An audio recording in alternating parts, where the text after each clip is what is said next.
नमस्कारम सद्गुरु। आपने कहा है कि अगर कोई सच में इच्छुक है तो आप उनके तर्क से परे उनके लिए उपलब्ध हैं। तो अगर इस कमरे में कोई वास्तव में इच्छुक है तो क्या आप उनके मन को पढ़ सकते हैं? या कहें कि मैं शिमला में हूँ और आपके बारे में सोच रहा हूँ और सच में इच्छुक हूँ, हाँ कृपया मुझे दीक्षा दें या मुझे दिशा दिखाएं। क्या आप इसके बारे में जान लेंगे? तो क्या मैं आपका मन पढ़ सकता हूँ? मैं लोगों के दिमाग को पढ़ने में अपना समय खराब नहीं करता, क्योंकि ये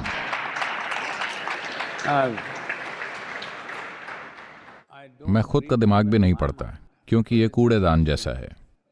क्योंकि आपके दिमाग में क्या है, आपके दिमाग में जो भी है, क्या आप इसे चुन सकते हैं?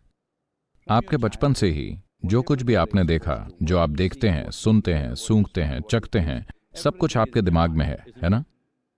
आपका दिमाग समाज का कूड़ेदान है। आपके पास कोई चॉइस नहीं है। अगर ये व्यक्ति बोलता है तो मैं ले लूंगा, अगर ये व्यक्ति बोलता है तो मैं इसे नहीं लूंगा। क्या आपके पास ऐसी चॉइस है? अगर मैं आपको गाली दूं तो आप इसे ज्यादा याद रखेंगे, बजाय कि अगर मैं आपको अच्छी बातें कहूं। हाँ या ना? हेलो? तो ये एक कूड़ेदान है जो हर चीज लेता है। आप ये चुन सकते हैं कि क्या उपयोग करना है और क्या नहीं करना। अगर आप प्रतिक्रिया की स्थिति में नहीं हैं, तो आपके पास वो चॉइस है। लेकिन आपके मन में क्या है, इसके लिए आपके पास कोई चॉइस नहीं है ना? Just everything that you've been exposed to is there in your mind. People who are busy spreading lies in the world talk about a pure mind. आपके सामने जो कुछ भी आया है वो सब आपके दिमाग में है। दुनिया में झूठ फैलाने वाले लोग शुद्ध मन की बात करते हैं। कचरा कैसे शुद्ध हो सकता है? अगर आप आधा दिमाग हटा दो तो शुद्ध मन, वरना आपने जो कुछ भी इकट्ठा किया है सब वहां है। क्या उपयोग करना है और क्या उपयोग नहीं करना, ये आपकी पसंद है। हेलो? यही आपको एक दूसरे से अलग बनाता है। एक व्यक्ति सही चीजों को चुनता है, दूसरा व्यक्ति बेढंगे तौर से कुछ भी चुनता है, तो उसी हिसाब से आपके व्यक्तित्व की पहचान होती है। लेकिन क्या आपके पास वाकई ये चॉइस है कि आपके दिमाग में क्या होगा? दुनिया की सारी गंदगी दिमाग में है ना? आपके दिमाग में क्या रहे, इसका आपके पास कोई चुनाव नहीं है। अगर आप सोचते हैं मुझे ये नहीं रखना चाहिए, बस वही रहेगा। अभी एक प्रयोग के तौर पर आप सभी बस अपनी आंखें बंद कर लें। 10 सेकंड के लिए आपको बंदर के बारे में नहीं सोचना है, ठीक है? 10 सेकंड के लिए कोई बंदर नहीं।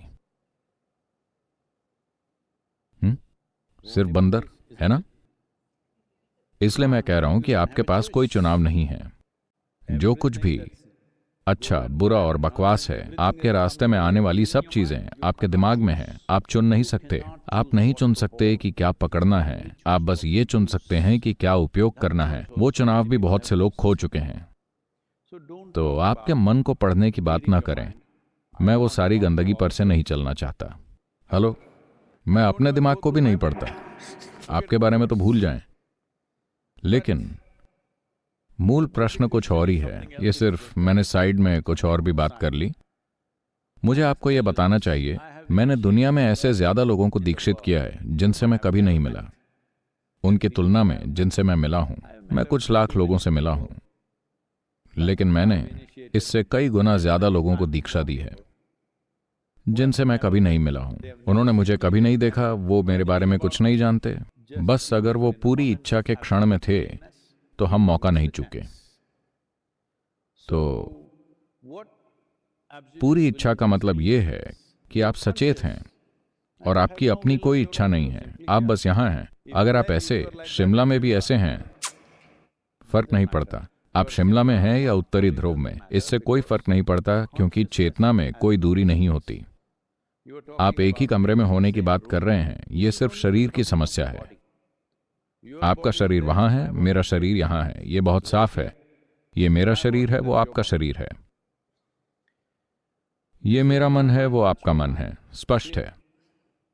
यहां और वहां इनमें मेल हो सकता है, हम थोड़ा सहमत हो सकते हैं, लेकिन ये मेरा मन है, वो आपका मन है। कभी आपको कोई दूसरा व्यक्ति नहीं मिला जिसका मन बिल्कुल आपके जैसा हो। क्या आपको मिला? ये आपने सोचा था जब आप प्यार में थे, लेकिन जैसे ही आपकी शादी हुई आपको एहसास हुआ कि उनका अपना मन है। हेलो? नहीं, आप युवा लड़की हैं, आपको पता नहीं, शायद ऐसा हो जाए।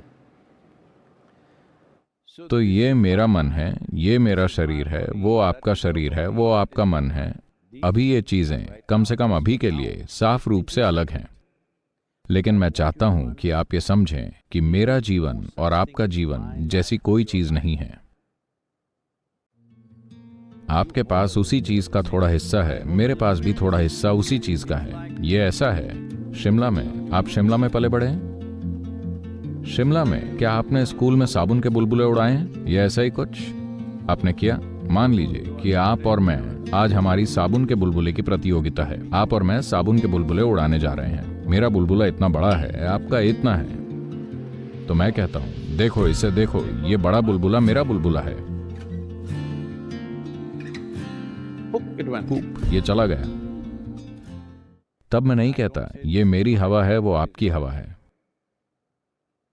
जब बुलबुला बना हुआ है, ये मेरा बुलबुला है, वो आपका बुलबुला है। ऐसे ही अभी ये मेरा शरीर है, वो आपका शरीर है। जिस क्षण ये टूट जाता है, मेरा जीवन और आपका जीवन जैसी कोई चीज नहीं है, ये एक जीवन है। तो क्या आप इसका अनुभव करेंगे या बस उस बकवास पर विश्वास कर लेंगे जो मैं बोल रहा हूं? सवाल बस इतना ही है।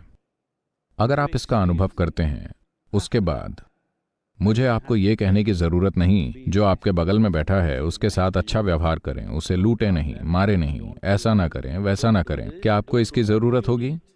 क्या आपसे किसी ने कहा ये छोटी उंगली एक असहाय छोटी उंगली है, इसे मत काटो, मत घिसो, मत मारो? क्या किसी ने आपको बताया? आप इसकी देखभाल क्यों कर रहे हैं? क्योंकि आप इसे अपने एक हिस्से के रूप में अनुभव करते हैं। अगर आप हर जीवन को अपने हिस्से के रूप में अनुभव करते हैं तो कुछ बताने की जरूरत नहीं होगी, क्योंकि ये सभी जुड़े हुए हैं। तो मैं कह रहा हूं, शिमला में या जहां भी आप चाहते हैं, अगर आप बस वहां बैठें, पुरुष या महिला या एक व्यक्ति के रूप में नहीं, सिर्फ जीवन के रूप में। हम हमेशा इंतजार कर रहे हैं। आपको थोड़ी इनर इंजीनियरिंग करनी चाहिए। इनर इंजीनियरिंग एक कार्यक्रम है।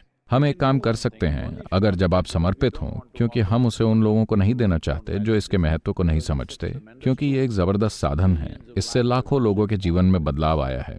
इसमें 7 दिन का ऑनलाइन सत्र है, सभी भाषाओं में है। अंग्रेजी में मेरी आवाज है, दूसरी भाषाओं में इसे डब किया गया है।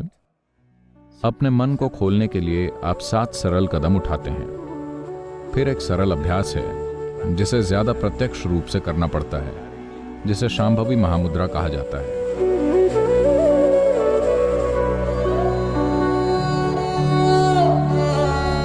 यह आपके साथ ऐसा करती है कि अगर आप यहां बैठते हैं तो आपका शरीर यहां है, आपका मन वहां है, और आप जो हैं वो इन चीजों से थोड़ा दूर हैं। क्या यह सच है कि आपने इस शरीर को समय के साथ इकट्ठा किया है? हेलो, आपने इसे इकट्ठा किया। क्या यह भी सच है कि आपने अपनी दिमागी चीजों को भी इकट्ठा किया है? हाँ, जो आप इकट्ठा करते हैं वो आपका हो सकता है, कभी आप नहीं हो सकते, है ना? अचानक अगर मैं इस बर्तन को उठाता हूं और कहता हूं ये मेरा बर्तन है, तो आप सोचेंगे सद्गुरु को कुछ समस्या है। लेकिन हर कोई कहता है कि वो बुद्धिमान है। हम थोड़ा और सुनते हैं। कुछ समय बाद मैं कहूंगा ये मैं हूं, फिर आप कहेंगे चलो चलते हैं। जिस क्षण मैं कहता हूं ये मैं हूं, आप जानते हैं कि ये गड़बड़ मामला है। लेकिन ये आपके साथ रोज हो रहा है। आपकी थाली में खाना सामने आता है, आप कहते हैं ये मेरा खाना है, आप इसे खाते हैं, और फिर आप कहते हैं ये मैं हूं। ये गड़बड़ मामला है ना? हेलो हेलो, गड़बड़ है या नहीं? जिस क्षण आप उस पर यकीन कर लेते हैं जो आप नहीं हैं, तो आप पागलपन की हद पर हैं। अभी आपको एक ही आराम है कि सब ऐसे ही हैं। पागल खाने में ऐसा ही होता है। पागल खाने में सिर्फ एक डॉक्टर ही पागल होता है, आप जानते हैं, बाकी सब सामान्य ही हैं। हाँ, मैं कह रहा हूं, मान लीजिए आप इन 2 उंगलियों को लेते हैं और अपनी आंखों की पुतलियों में घुसाने लगते हैं, तो हमें लगेगा कि कोई बीमारी है ना? हेलो, हाँ या ना? अगर आप खुद को चोट पहुंचाने लगते हैं, हर रोज आप अपने दिमाग की धार से खुद पर वार कर रहे हैं, यह बीमारी है या नहीं? बस इतना ही।